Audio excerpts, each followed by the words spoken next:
আসসালামু আলাইকুম প্রিয় শ্রোতা, আমি ইউসুফ জুলেখার পুঁথি পাঠ করব তাদের প্রণয় কাব্য থেকে। এর আগে যেখান থেকে শেষ করেছি আবারও সেখান থেকে শুরু করব।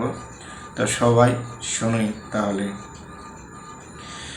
আর ইয়াহুদা বলেন, ভাই শোনো 10 জন, ইউসুফে মারিলে মোরা কি জানি এখন, বান্ধিয়া কুহাই রশি ইহার কোমরে, টানিয়া ডালো সবে কুয়ার ভিতরে।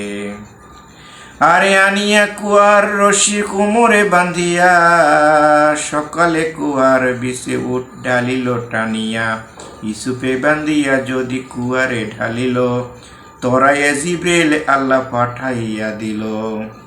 সবাই বলতেছে তাকে হত্যা না করে কুয়ার মধ্যে ফেলে দেওয়া হোক।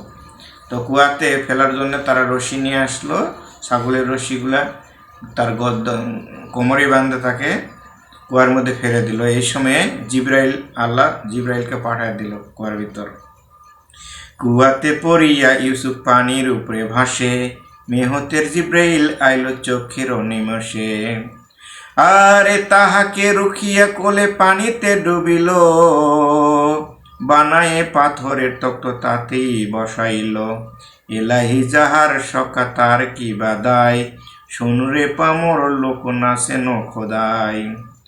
আরে জিব্রাইল কহেন শোনো এলাহির বাত, আল্লাহর মকর সব বুঝো তো নেহাত। এসবই এলাহি আল্লাহ করেছে তামাশ, তাহার মকবুল যেন তাহারই এ দশা।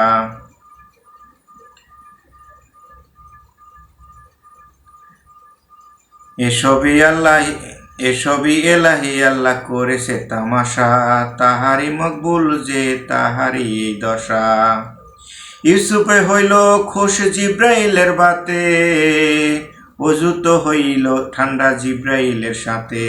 বসিল তক্তের পরে কুয়ার ভিতর, জিব্রাইল চলিয়া গেল আরশের উপর। আরে 10 ভাই বসে তারা ভাবে মনে মনে, কি জবাব দিব গিয়া বাপেরও সামনে। 10 জন বসে তারা এই চিন্তা করে, কোন বাত কব গিয়া বাপেরও হুজুরে। আরে বাঘের বদনাম দিব চলো যাই আগে, ইউসুফে ধরিয়া খাই জঙ্গলের বাগে।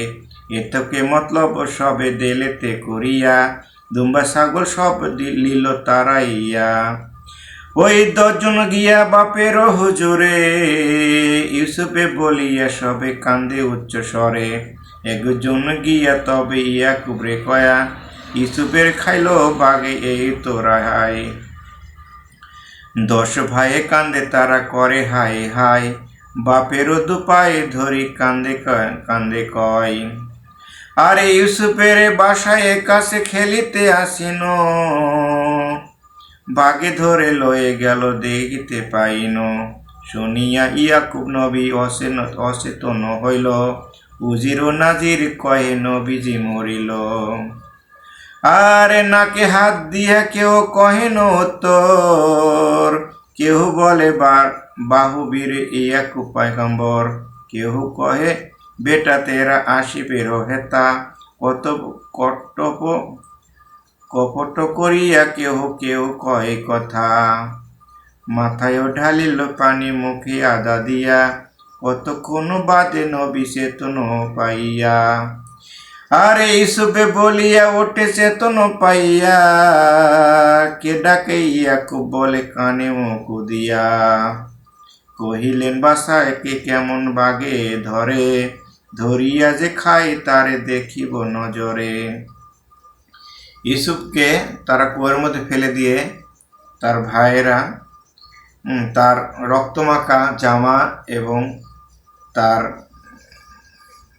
পোশাক নিয়ে দেয় ইয়াকুব আলাইহিস সালামকে, বলে যে তাকে বাঘে খাইছে। ইয়াকুব নবী বিশ্বাস করে না, বলে কোন বাঘে খাইছে আমি তা দেখতে চাই। তো ধন্যবাদ প্রিয় শ্রোতা, আবারও পরবর্তী পর্বে দেখা হবে। আসসালামু আলাইকুম।